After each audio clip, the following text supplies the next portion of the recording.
It's been 21 months since Israel started its slaughter of innocent Palestinian men, women and children. 60,000 is a conservative estimate. A year ago, The Lancet said 86,000. And then the BMJ estimates between 100 to 350,000 murdered. In a country that once had freedom of speech at its core, but now can land you in prison for 14 years for supporting people who tried to stop a genocide. I think the important question we should ask ourselves is, what can we do?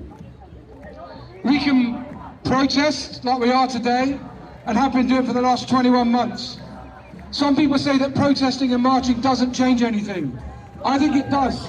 It reminds our government and the silent majority that a genocide is being carried out by Israel against the Palestinian people. Not only for the last 21 months, but for 77 years.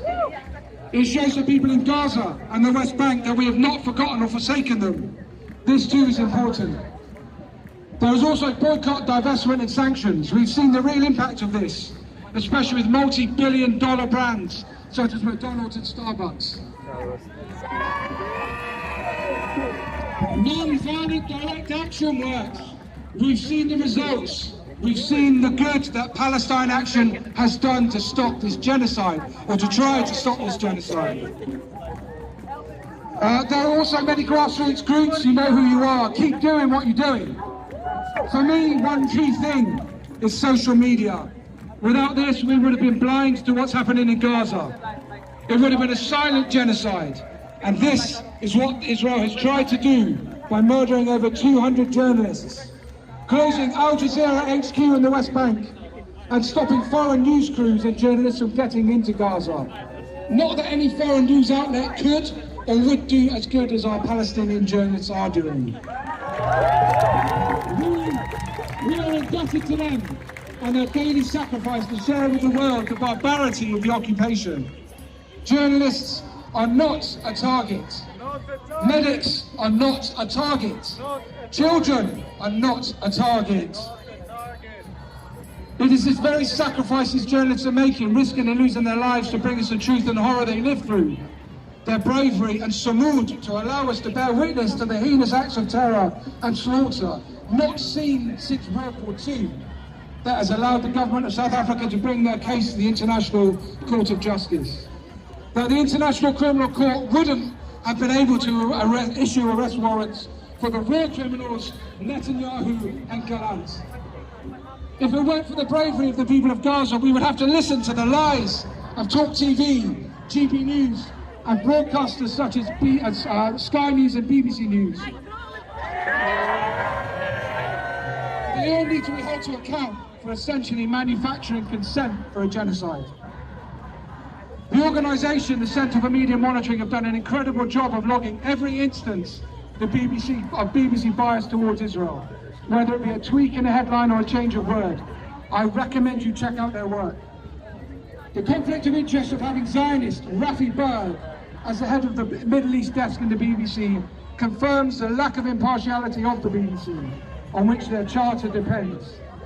And even more unforgivable is the BBC sat on the documentary Gaza, Doctors Under Attack, for months, knowing that the citizens of the UK would be horrified to see this irrefutable evidence shown on their screens and being introduced possibly to the first time what we've all been seeing on our phones for the last 21 months. The truth has been revealed and the BBC must be held to account.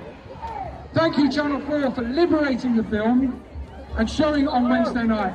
And thank you, Yusuf Hamash, for bringing us the truth on Channel 4 News every night.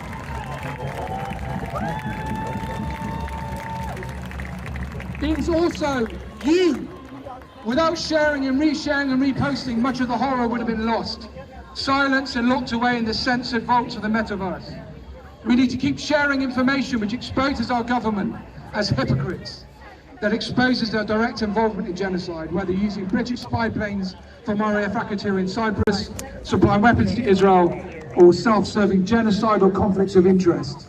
Keep sharing the great work of filmmakers and journalists like Asa Winstanley, Matt Kennard, Ahmed Ali, Ahmed Najjar, Dr. Miriam Francois, Fahim Hassan, Mohammed Hassan, Moshe Babatoha, Bisan Alga, Richard Sanders, and many, many more.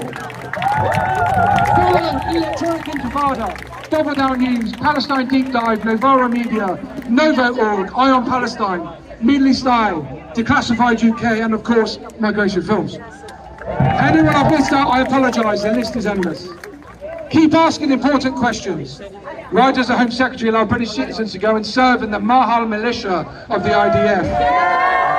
Commit war crimes and return to the UK with no recourse to the law, yet she targets peaceful and non-violent direct action groups. Where do our MPs receive donations from? Who do they serve? And if in doubt, follow the money. Push friends, family or colleagues on why they are still silent about the slaughter of over 30,000 children. Ask questions every opportunity. Challenge. Demand answers. Do it publicly. Have a record of this in the public domain so it's undeniable. We must stand up for truth and justice and keep holding people in positions of power and positions of trust accountable. Keep protesting. Keep boycotting. Keep supporting charities that do good work on the ground. Keep making noise until Keir Starmer and David Lammy stop arming Israel. Keep shouting from the rooftops of those who turn away. Have no choice but to look and see, not only towards the faces of dead children,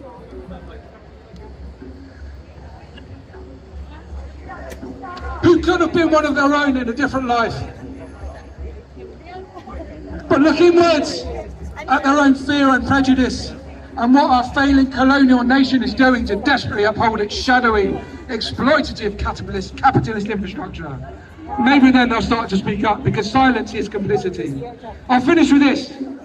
When the government cracks down on our rights to protest against the slaughter of mothers, fathers and children, when tens of thousands chant at a music festival for the demise of a violent and genocidal ethno-supremacist militia, and the mainstream media bleats selective outrage instead of calling out children being sniped in the head by that very militia. When the Prime Minister tries to tell an 89-year-old West Country farmer to ban a music act that's on the right side of history, and is told in no uncertain terms where to go. When the British Medical Association announces it's severing its ties with its Israeli counterpart.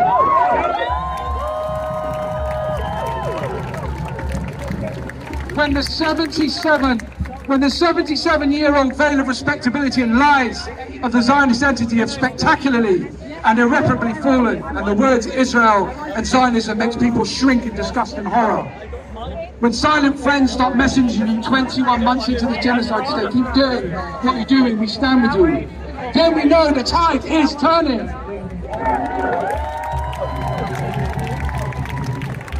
Gaza and West Bank are the story, and we keep that story alive and at the forefront of everything we do.